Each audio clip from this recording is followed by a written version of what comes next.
Pessoal, tudo bem? Vamos para mais uma aula da disciplina de remediação de áreas contaminadas. E o foco da aula de hoje é justamente verificar quais são os aspectos jurídicos relacionados à existência de uma área contaminada e como se dá no âmbito institucional a remediação dessas áreas contaminadas. Essa aula vai ser dividida em duas partes. Na primeira parte, eu vou falar um pouco sobre como se caracteriza uma área contaminada, o que é uma área contaminada e quais são as responsabilidades, quem tem responsabilidade nessas áreas. No segundo bloco, eu vou falar para vocês sobre como se dá esse procedimento de remediação de áreas contaminadas no âmbito da CETESB. Então, a estrutura total dessa aula é, primeiro, uma contextualização e o marco jurídico, onde eu apresento as principais normas relacionadas ao tema, a responsabilidade e obrigações decorrentes e as primeiras fases desse gerenciamento de áreas contaminadas. Bom, no segundo bloco, né, que é o outro vídeo, eu vou apresentar em detalhes esse gerenciamento de áreas contaminadas, vou falar um pouquinho das áreas órfãs do Fundo Estadual e vou falar algumas considerações sobre a Política Nacional de Resíduos Sólidos e os crimes e infrações relacionados à presença de uma área contaminada, tá bom? Então, vamos lá. Primeira coisa que a gente tem que saber de uma área contaminada é que ela é uma área que tem uma certa complexidade intrínseca. Por quê? Porque para eu saber que uma área é contaminada, eu preciso fazer todo um processo de investigação que vai determinar qual que é a gravidade e quais são os riscos relacionados àquela área, bem como quais são os componentes químicos ali, quais são os elementos que a transformam numa área contaminada. Outro problema é que a maior parte das cidades, elas não têm um inventário de todas as áreas contaminadas, né? E muito menos há uma integração com as licenças urbanísticas. E aí vocês vão perguntar, ué, mas não tem um inventário da CETESB? Sim, há o inventário da CETESB de áreas contaminadas. Alguns municípios, como é o caso do município de São Paulo, já tem também, né, esse catálogo do município. Então, quando você joga o código de IPTU do imóvel, já aparece que é a área é contaminada, só que isso é uma exceção. Além disso, eu tenho outras áreas contaminadas que ainda não foram colocadas naqueles inventários da CETESB. Por quê? Porque para uma área ser colocada ali, ela primeiro tem que ser identificada e segundo passar por um processo de remediação. E eu tenho algumas áreas que ainda não foram identificadas, né? E o que acontece? Em muitos casos, essas áreas contaminadas, elas decorrem de uma degradação praticada no passado, né, quando não tinha uma norma protetiva ambiental, né, ou ainda os padrões de emissão da época permitiam aquele tipo, né, de disposição inadequada de resíduos ou de rejeitos ou de efluentes que transforma aquela área numa área contaminada. Ou ainda eu tenho, né, aqueles resíduos que foram depositados ou rejeitos depositados de forma clandestina, portanto fora do controle ambiental e que geram novas áreas contaminadas. Outro problema que eu tenho em relação a essas áreas é a dificuldade de identificar a fonte poluidora que produziu o dano. Porque muitas vezes, né, isso ocorre por um passivo ambiental que aconteceu em tempos pretéritos e, portanto, aquela empresa que gerou aquele dano não existe mais, ou eu não sei quem gerou o dano, porque a gente está falando de um bota fora, ou ainda por conta de uma atividade clandestina. Então, sempre há essas complexidades relacionadas à questão de áreas contaminadas. Aí, antes da gente começar, eu queria passar para vocês alguns sites que são importantes para vocês conseguirem encontrar informações. Então, por exemplo, eu queria passar para vocês o relatório de áreas contaminadas do município de São Paulo. Por que eu estou colocando essa experiência? Porque, nesse caso, o município de São Paulo foi muito organizado, estruturando as suas áreas contaminadas. Porque quando a gente vai no sistema de áreas contaminadas da CETESB, a gente vai encontrar informações do estado inteiro. Então, às vezes é um pouco difícil de mapear ali o que é São Paulo, o que é Guarulhos, o que é Santos, o que é Guarujá. Então, quando você tem que o município já pega e destaca isso, fala assim, olha, isso aqui é minha responsabilidade, eu tenho que atuar aqui, já é um passo para eu promover um melhor gerenciamento. Depois a gente tem, né, o site de Sistema de Áreas Contaminadas da CETESB, que ali eu vou ter a relação de áreas contaminadas de todo o estado. Esse catálogo de áreas contaminadas, ele é atualizado todos os anos. Então, vocês têm que olhar todo ano. Por quê? Porque quando a gente vê como se sistematiza, vocês vão perceber que uma área contaminada, ela vai se classificando em diversas etapas dentro desse gerenciamento e que ela vai mudando ao longo do tempo e ao longo da implementação de medidas de remediação de categoria de área contaminada até finalmente ser declarada como uma área reabilitada para o uso declarado. A gente tem ainda o Sistema Eletrônico de Licenças de Construção. Esse também é um instrumento municipal de São Paulo que eu acho muito interessante porque você coloca ali o número do IPTU e já aparece a situação do imóvel, se ele é uma área contaminada, se ele não é uma área contaminada e em que fase desse processo de remediação ele se encontra. Outro elemento que é super importante é os valores orientadores para solo e águas subterrâneas no estado de São Paulo de 2016, que é o que vai determinar, né, as concentrações que vão caracterizar ou não uma área como contaminada, e a gente vai falar um pouquinho disso mais para frente. E por fim tem o manual da CETESB também, embora a gente tenha aí a norma que foi editada pela CETESB, ela é bem clara para vocês conseguirem entender como é que funciona todo esse procedimento de remediação de áreas contaminadas. Quando a gente fala de remediação de áreas contaminadas, a gente tem uma legislação básica, né? A primeira delas é a Lei Federal 12.305 de 2010, que fala da Política Nacional de Resíduos Sólidos. Essa legislação, ela trata das áreas contaminadas de forma incidental. Então, ela traz a definição de áreas contaminadas, mas ela traz também uma série de instrumentos de gestão justamente para evitar que ocorram novas áreas contaminadas. Então, por exemplo, os grandes geradores de resíduos, né, ou de rejeitos vão ter que apresentar planos de gerenciamento de resíduos sólidos. As prefeituras também vão ter que fazer os seus planos de gestão de resíduos sólidos, ou seja, cada um desses atores vai ter que determinar o que faz com o resíduo e qual que é o objetivo disso. Impedir que esses atores desviem esse resíduo e deem formas clandestinas que invariavelmente vão gerar áreas contaminadas.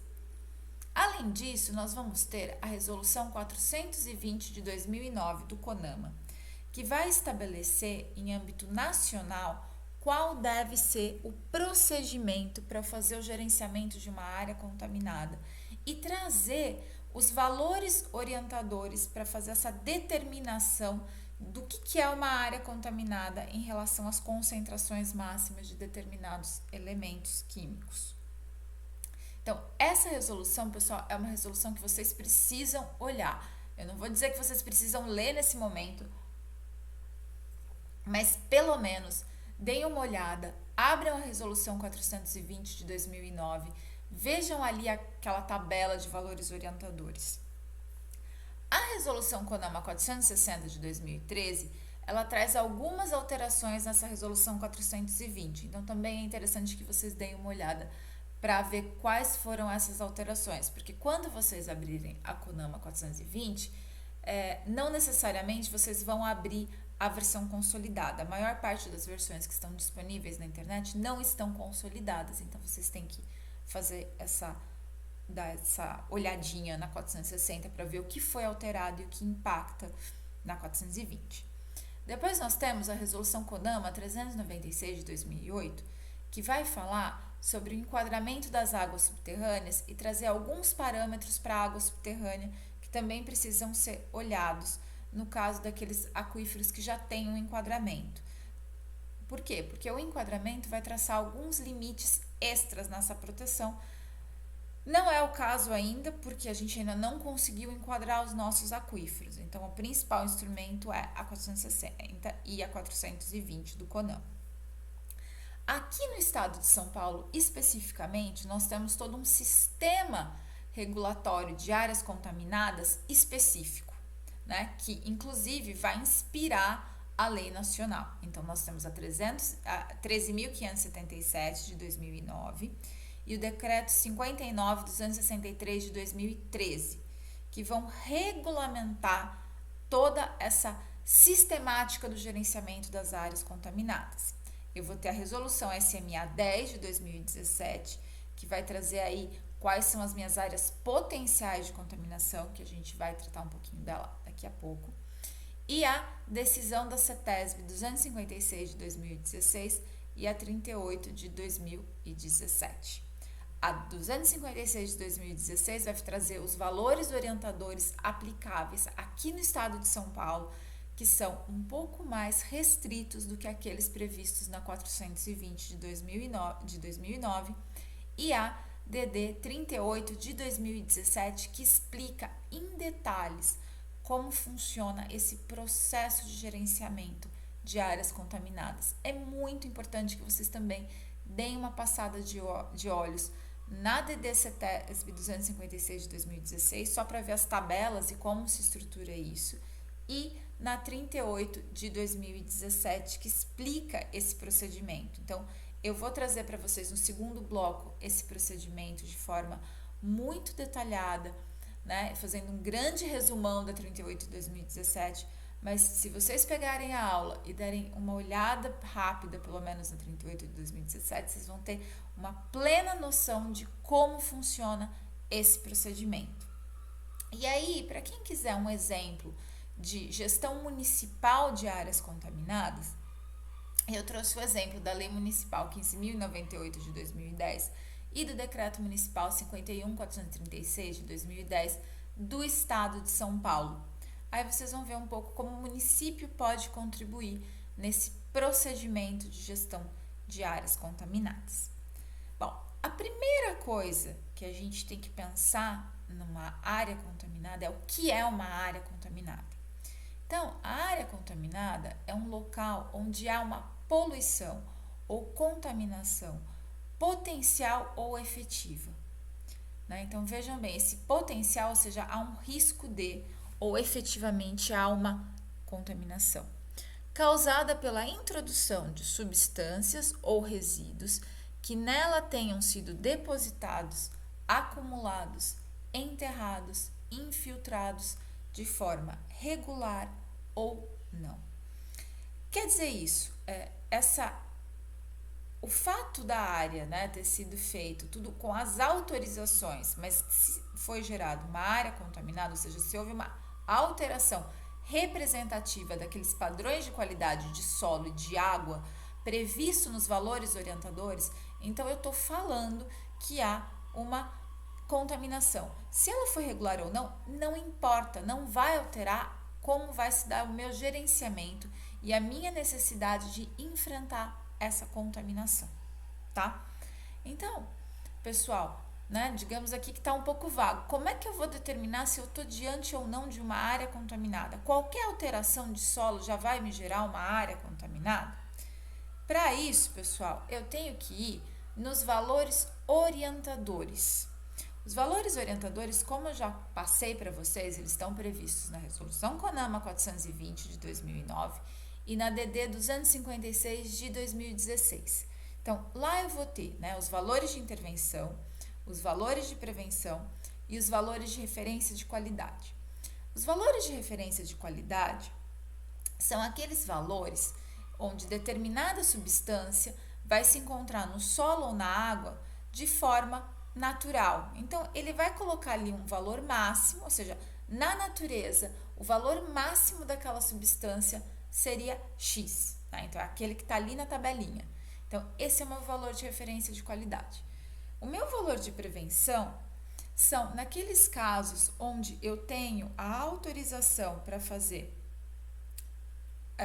a injeção de determinadas substâncias ou enterrar determinadas substâncias e a partir daquele valor, se aciona um alerta, surge o potencial de contaminação. Então, a área ainda não é enquadrada como uma área contaminada propriamente dito, mas ela pode ser uma área potencial e, portanto, eu tenho aí um dever de acionar a CETESB e de repente, tomar algumas ações para o quê? Impedir que aquele valor de prevenção, ele comece a subir demais e chegue num valor de intervenção, ou seja, eu vou ter que tomar ações corretivas para reduzir aqueles parâmetros que estão ali, ou pelo menos contê-los.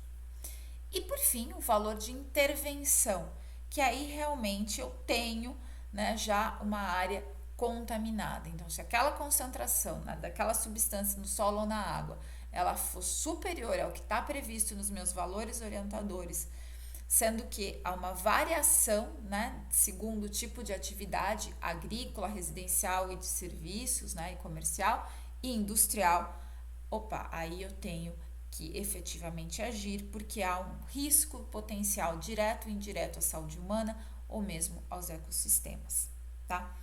Então, eu vou parar um pouquinho aqui e vamos então abrir a DD 256 de 2016.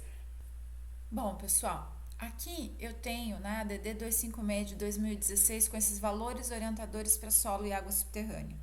Como vocês observam aqui, né, eu tenho, né, a substância, o número dela, o valor de referência de qualidade, que é justamente esse valor, né, que é o máximo que pode ser encontrado em condições naturais, o valor de prevenção, que é aquele valor, no caso daquelas atividades que têm uma manipulação de solo, que injetam ou que enterram elementos determinados, rejeitos, resíduos, e que podem gerar essa contaminação.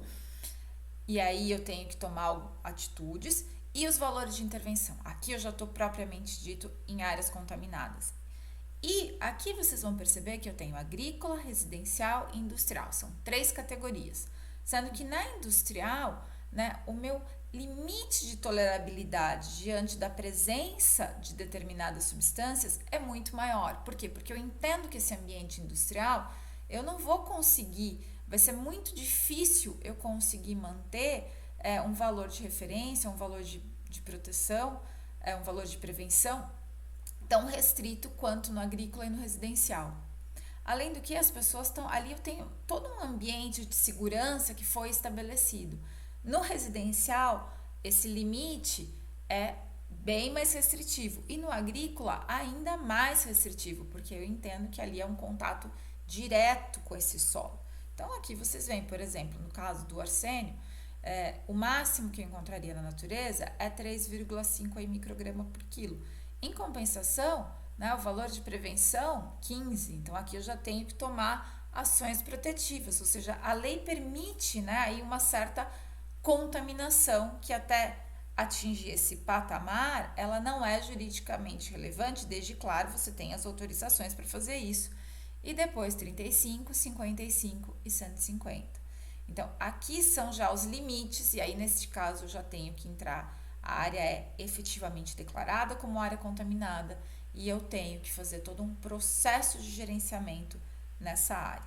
Se chegar nas águas subterrâneas, né, uma vez que cruza esses valores, que são valores bem mais baixos do que os que a gente está falando aqui no valor do solo, já é um sistema de alerta e aí eu tenho que fazer todo um procedimento específico para a água subterrânea. Bom, quem responde por uma efetiva contaminação? Aí vocês, com certeza, vocês vão pensar, bom, quem causou a contaminação? Sim, quem causou a contaminação e aqueles, né, que o sucederem nesse sentido, nessa cadeia da contaminação, são os responsáveis, prioritários. Porém, não só. A lei, né, no intuito de remediar aquela área, no intuito de garantir, lembra do princípio do meio ambiente ecologicamente equilibrado e da função socioambiental da propriedade que eu dou para vocês lá nas aulas de direito, o proprietário também. Por quê? Porque o dever de remediar uma área é uma obrigação que a gente chama no direito de obrigação propter rem, ou seja, ela é algo que decorre da coisa. Então, se eu compro uma área contaminada, sabendo ou não que ela é uma área contaminada, no momento que eu a adquiro, que eu tenho título de propriedade, eu me torno responsável pela remediação. Além disso, o superficiário. Em alguns casos, né, o direito ele separa essa propriedade, né, de subsolo e superfície. Então, como por exemplo no caso da mineração, você tem a lavra e você tem o dono da superfície que pode fazer o que quiser naquela parte de cima da terra. Então, nesse caso, o superficiário também é responsabilizado. O detentor da posse efetiva, ou seja, aquele que está utilizando a posse, embora não necessariamente seja o proprietário, ou ainda quem dela se beneficiar direta ou indiretamente. Então, como vocês percebem, né, no caso da lei paulista, ela é extremamente ampla. Qualquer um que de alguma forma tenha algum benefício explorando aquela área, ou que tenha a posse daquela área, ou que seja o proprietário, vai poder ser responsabilizado, ainda que ele não tenha sido o causador da contaminação, tá? Então, o que é importante? Quando vocês tiverem um emprego de vocês de engenheiro e estiverem trabalhando lá na divisão de meio ambiente e a empresa de vocês estiver procurando um novo terreno para se instalar e fazer uma ampliação, vocês têm que avisar os diretores de vocês sobre a importância deles fazerem análise de solo, deles verificarem, para não comprarem, por exemplo, uma área contaminada e acabarem sendo responsabilizados pela remediação. Ou, se eles comprarem uma área contaminada, que eles tenham a ciência que eles vão ter que fazer essa remediação, se eu não encontrar esse causador da contaminação, ou ainda, lembrando que nesse caso a responsabilidade ela é solidária entre essas 5 categorias. Então, as 5 podem responder solidariamente, ou seja, o Ministério Público pode entrar com uma ação civil pública ou mesmo o órgão ambiental pode obrigar que se faça a remediação a qualquer um deles e não necessariamente só o causador da contaminação. Bom, então, como se estrutura esse meu gerenciamento de áreas contaminadas? Esse sistema de gerenciamento de áreas contaminadas, ele se estrutura por meio de etapas, né? Então, normalmente a área ela é categorizada primeiro como potencial de contaminação, depois se faz uma avaliação preliminar, efetivamente se percebe que ali há indícios dessa contaminação, então ela é promovida para uma área com suspeita de contaminação. Aí eu faço ali uma investigação confirmatória, eu verifico que de fato houve uma contaminação, então ela se torna uma área contaminada sob investigação. A partir desse momento já surgem uma série de outras obrigações que a gente vai tratar disso com detalhamento daqui a pouquinho. Essa área contaminada, né, sob investigação, uma vez que eu verifico os componentes químicos que estão ali naquele solo, naquelas águas subterrâneas, o tamanho da pluma, ela pode se transformar, então, numa área contaminada com risco confirmado, se tiver risco, ou dependendo do tipo de risco, até numa área crítica. Caso não haja risco, área contaminada em processo de reutilização, né? Caso eu tenha risco, então ela vai passar para uma área contaminada em processo de reutilização ou uma área contaminada em processo de remediação. E depois que eu equaciono esses problemas, área em processo de monitoramento para encerramento, até que ela vira uma área reabilitada para o uso declarado. Lembrando que eu tenho 3 categorias: uso agrícola, uso residencial e de serviços e o uso industrial, tá? Bom, pessoal, esse vídeo por aqui eu termino. No próximo vídeo eu trago para vocês, então, esse processo de gerenciamento de áreas contaminadas. E até daqui a pouquinho.